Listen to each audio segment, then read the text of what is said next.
Bienvenidos al lugar donde la verdad es más escalofriante que la ficción. Hoy descubrirás un crimen que te hará mirar 2 veces a tu alrededor. Bienvenidos a Archivos del Silencio. A finales de la década de 1980, en Ontario, Canadá, algo empezó a romper la rutina silenciosa de las ciudades suburbanas. No fue un solo hecho aislado, ni un crimen espectacular que obligara a detenerlo todo. Fue algo más incómodo, más fácil de minimizar: mujeres jóvenes, denunciando ataques sexuales con un patrón inquietantemente similar. Las primeras víctimas hablaron de un hombre que observaba, que esperaba. Un agresor que atacaba de noche, que conocía a los vecindarios, que parecía disfrutar no solo del control físico, sino del miedo prolongado. Describían la misma secuencia: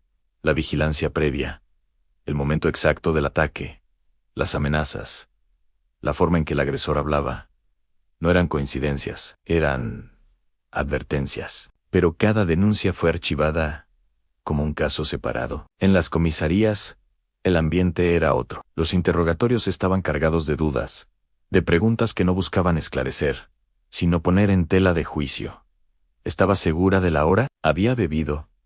¿Por qué caminaba sola? ¿No habría malinterpretado la situación? El foco no estaba en encontrar a un agresor común, sino en evaluar la credibilidad de las víctimas. Mientras tanto, el miedo se extendía de boca en boca. En universidades y barrios residenciales, las mujeres comenzaron a modificar sus rutinas. Regresaban temprano, caminaban acompañadas, cargaban llaves entre los dedos, no porque alguien se los pidiera oficialmente, sino porque sabían que algo andaba mal, aunque nadie con autoridad lo confirmara. Los reportes coincidían en detalles que hoy resultan imposibles de ignorar: a la edad aproximada del atacante, su tono de voz, su violencia calculada, incluso frases que repetía durante las agresiones. Aún así, la respuesta institucional fue lenta, fragmentada y, en muchos casos, indiferente. El término ataques sexuales no despertaba la urgencia que sí provocaban otros delitos. Eran vistos como sucesos lamentables, pero no como una prioridad crítica. Y mientras las víctimas intentaban reconstruir sus vidas, alguien al otro lado de la historia estaba aprendiendo. Cada ataque que no era conectado con el anterior le daba al agresor una lección valiosa.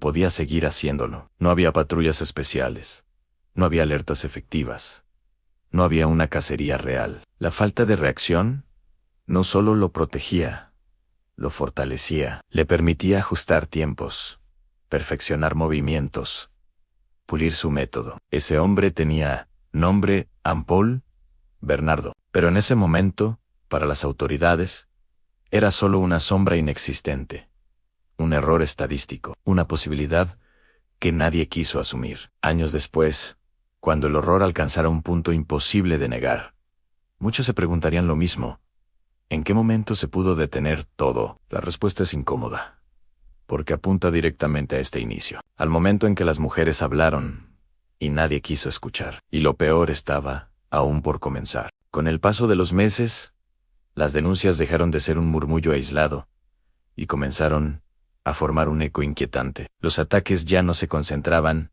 en un solo punto, sino que se extendían por distintas zonas del área metropolitana de Toronto, especialmente en el sector de Scarborough. Aún así, el patrón seguía ahí, inconfundible para quienes lo sufrían en carne propia. Las víctimas describían a un hombre joven, físicamente fuerte, que actuaba con una frialdad casi metódica. No atacaba al azar, observaba durante días, elegía rutas de escape, calculaba horarios, sabía cuando una calle quedaba vacía, cuando una residencia quedaba a oscuras. El ataque no era impulsivo, era el resultado de una preparación silenciosa. En algún punto, la prensa comenzó a unir lo que las autoridades aún trataban como casos inconexos. Surgió entonces un nombre que, lejos de traer alivio, sembró más terror en el violador del Scarborough. El apodo no era oficial, pero se propagó rápidamente. Por primera vez, la sociedad admitía algo que las víctimas habían dicho desde el inicio. No era un hombre distinto cada vez. Era el mismo. Sin embargo, dentro de los despachos policiales, la etiqueta no se tradujo en una estrategia efectiva. No hubo un equipo unificado, ni un perfil criminal sólido. Los expedientes seguían acumulándose en carpetas separadas, cada uno con su propio número, cada uno tratado como un evento terminado. La información no fluía, se estancaba. Paul Bernardo, mientras tanto, seguía atacando. Con cada agresión, algo cambiaba. Las víctimas notaban detalles nuevos. En mayo era violencia, más seguridad en sus movimientos, menos dudas. El agresor hablaba con autoridad, con una confianza que solo puede surgir cuando alguien se siente intocable. Sabía que las probabilidades de ser detenido eran mínimas, y actuaba como tal. Algunas mujeres lograron escapar. Otras sobrevivieron por pura resistencia. Todas dejaron descripciones sorprendentemente similares a la forma en que el atacante se presentaba, cómo controlaba la situación, cómo parecía disfrutar del miedo, tanto como del acto mismo. Esos relatos eran piezas de un rompecabezas que nadie se tomó el tiempo de armar.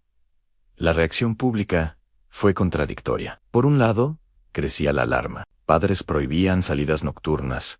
Universidades emitían recomendaciones vagas. Barrios enteros vivían en estado de alerta permanente. Por otro, el discurso oficial insistía en la calma. Se hablaba de precaución, no de peligro. Se pedía cuidado personal.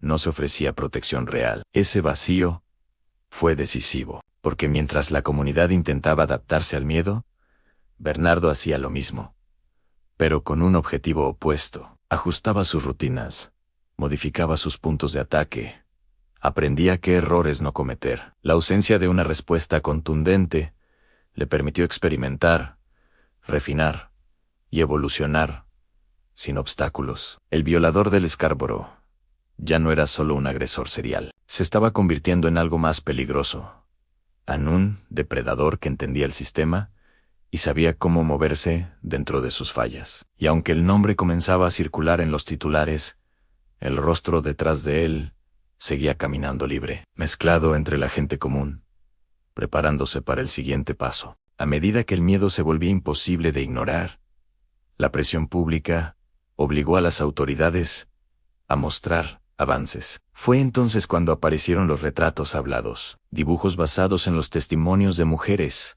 que, pese al trauma, recordaban con claridad el rostro del agresor. Los bocetos eran inquietantemente similares entre sí. En un hombre joven, rasgos definidos, apariencia común, demasiado común. Los retratos se difundieron en estaciones de policía, en algunos medios locales y en tablones comunitarios. Durante un breve momento, pareció que el rompecabezas empezaba a tomar forma. Pero ese impulso se disipó rápido. Los dibujos fueron cuestionados, minimizados, incluso descartados. Se argumentó que el estrés podía distorsionar la memoria, que las víctimas podían influenciarse entre sí, que los parecidos eran coincidencia. El problema no era la falta de información, era la falta de voluntad para creerla. En entrevistas internas, algunos investigadores empezaron a construir perfiles basados más en estereotipos que en datos. Se buscaba a un hombre marginal, sin empleo estable, con antecedentes visibles. Alguien que destacara, alguien que no encajara.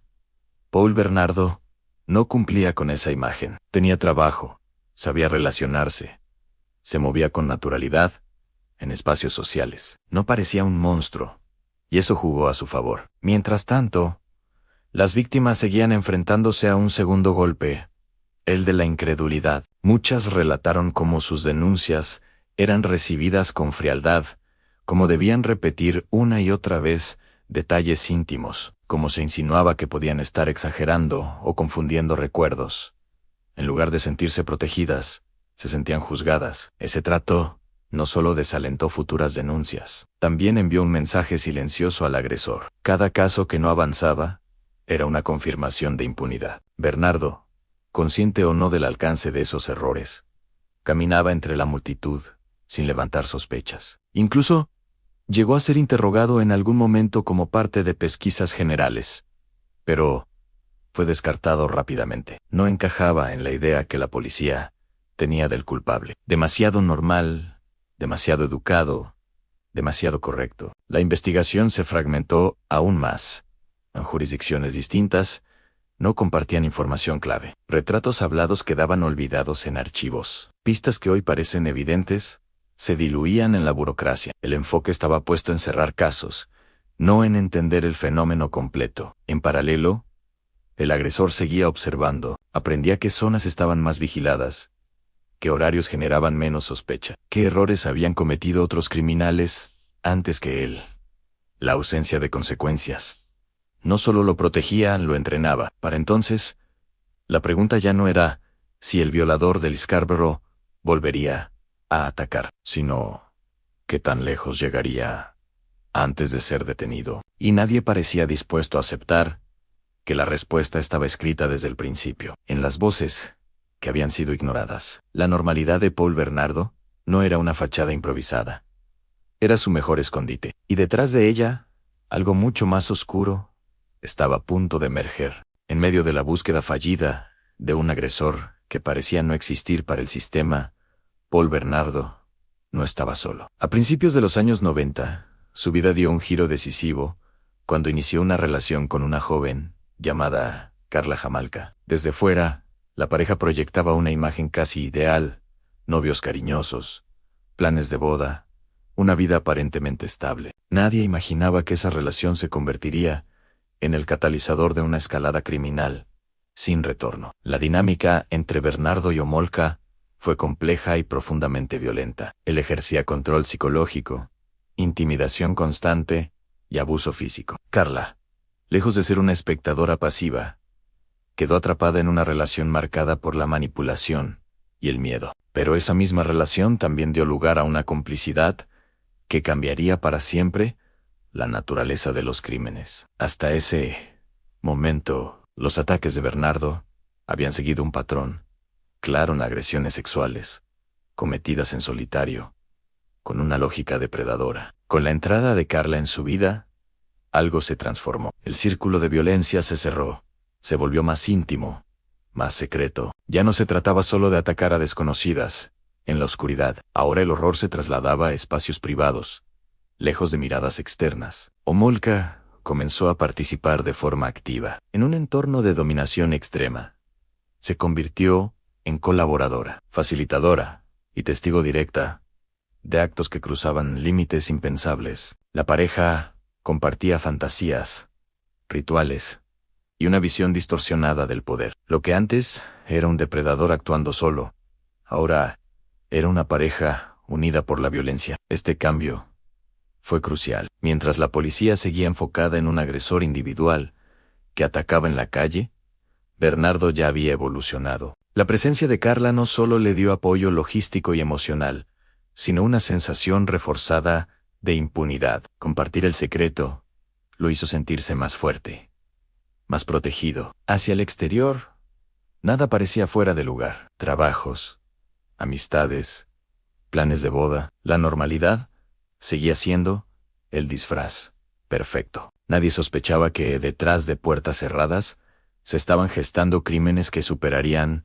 todo lo ocurrido hasta entonces. La historia de Paul Bernardo dejó de ser la de un violador serial ignorado por el sistema. A partir de este punto, se convirtió en la historia de cómo la violencia compartida puede amplificarse cuando nadie mira y nadie escucha. Y lo más inquietante era que la siguiente etapa ya no dejaría sobrevivientes. La línea que separa la violencia sexual del homicidio no siempre es abrupta. A veces se cruza en silencio, alimentada por la impunidad, la rutina y la certeza de que nadie vendrá a detenerte. Para Paul Bernardo, ese cruce no fue un impulso repentino, sino la consecuencia lógica de años sin consecuencia. Con Carla Jamalka a su lado, el control dejó de ser solo físico y pasó a ser absoluto. El entorno privado se transformó en un escenario donde no había testigos,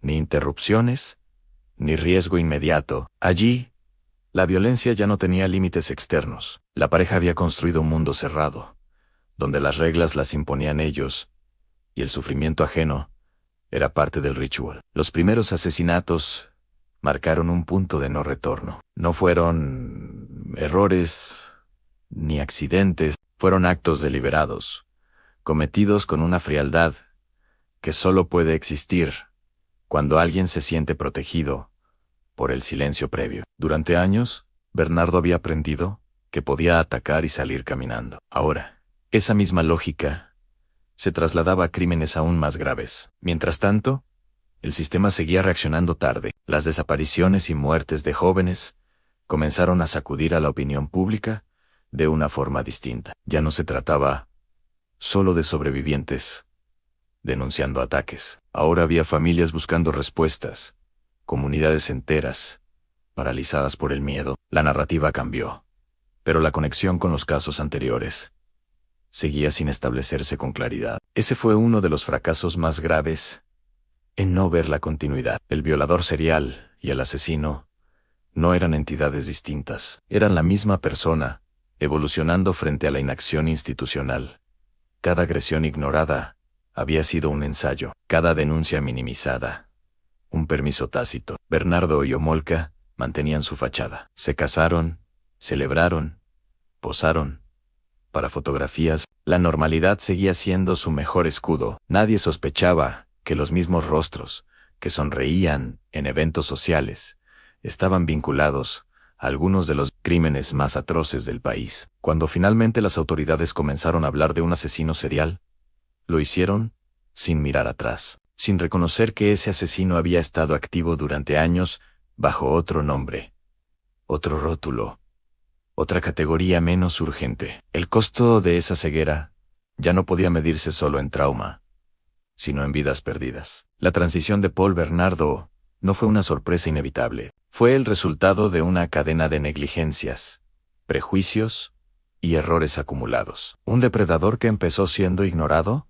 terminó creyéndose invencible. Y lo más devastador era que, incluso en este punto, la verdad completa aún estaba enterrada, porque alguien más conocía los detalles. Alguien más había estado presente, y ese silencio pronto cambiaría el rumbo de toda la historia. Durante años, la verdad permaneció oculta no por falta de señales, sino por excesos de silencio. Paul Bernardo y Karla Homolka compartían algo más que una relación, compartían secretos que, de salir a la luz, los destruirían a ambos. Y mientras ese pacto se mantenía, la historia oficial seguía incompleta. El quiebre llegó cuando la relación comenzó a desmoronarse. La violencia que había sido dirigida hacia afuera regresó al interior de la pareja. Golpes, amenazas y miedo constante marcaron el final de esa unión. Fue en ese contexto que Karla Homolka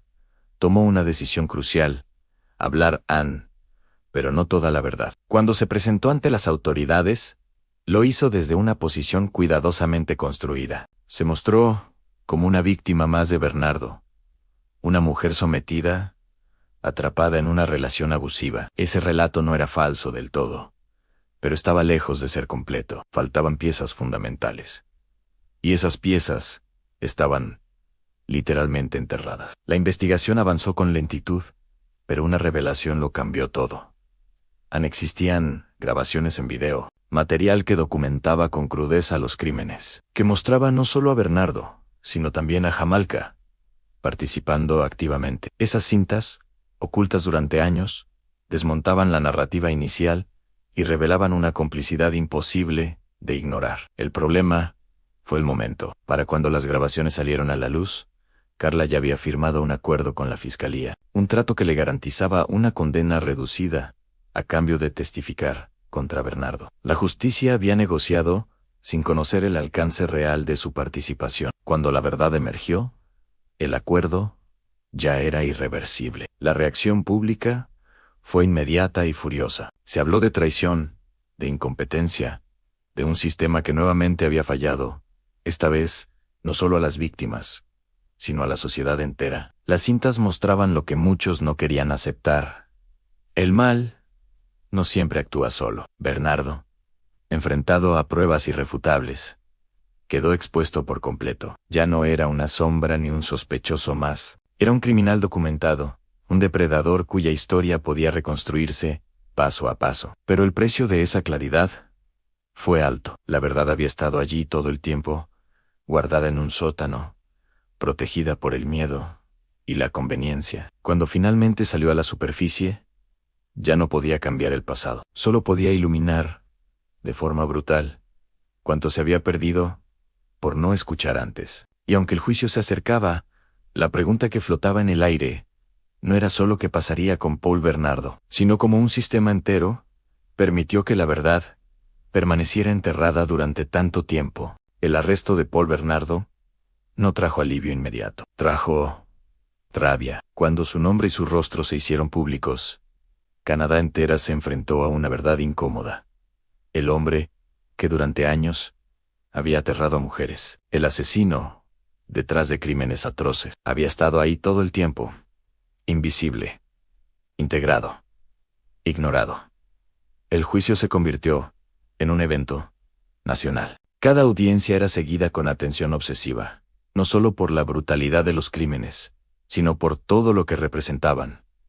Bernardo no era únicamente un asesino serial, era el producto final de una cadena de errores que ahora quedaba expuesta ante los ojos del país. Durante el proceso judicial se reconstruyó su trayectoria completa, a las primeras agresiones sexuales, las denuncias desestimadas, los retratos hablados ignorados, la evolución hacia el homicidio. Por primera vez, los casos se conectaban de forma oficial. Lo que las víctimas habían dicho desde el inicio quedaba confirmado, pero demasiado tarde. Las cintas de video, descritas en el tribunal, marcaron uno de los momentos más impactantes. Aunque nunca se mostraron públicamente, su contenido fue suficiente para destruir cualquier intento de duda. Paul Bernardo fue presentado no solo como culpable, sino como plenamente consciente y metódico. No había espacio para la ambigüedad. La figura de Karla Homolka, en contraste, generó una indignación distinta. Su condena reducida fue vista por muchos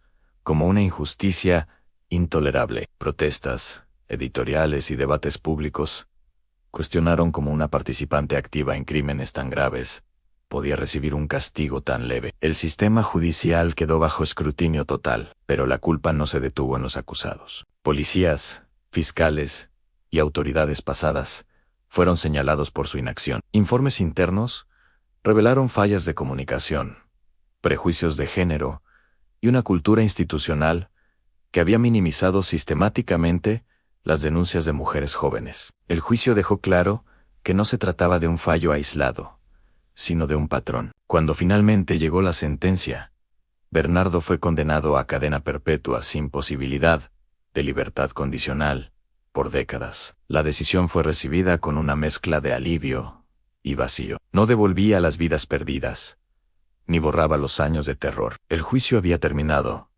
pero la herida seguía abierta, porque, más allá del veredicto, quedaba una pregunta sin resolver. ¿Qué habría pasado si el sistema hubiera escuchado desde el principio?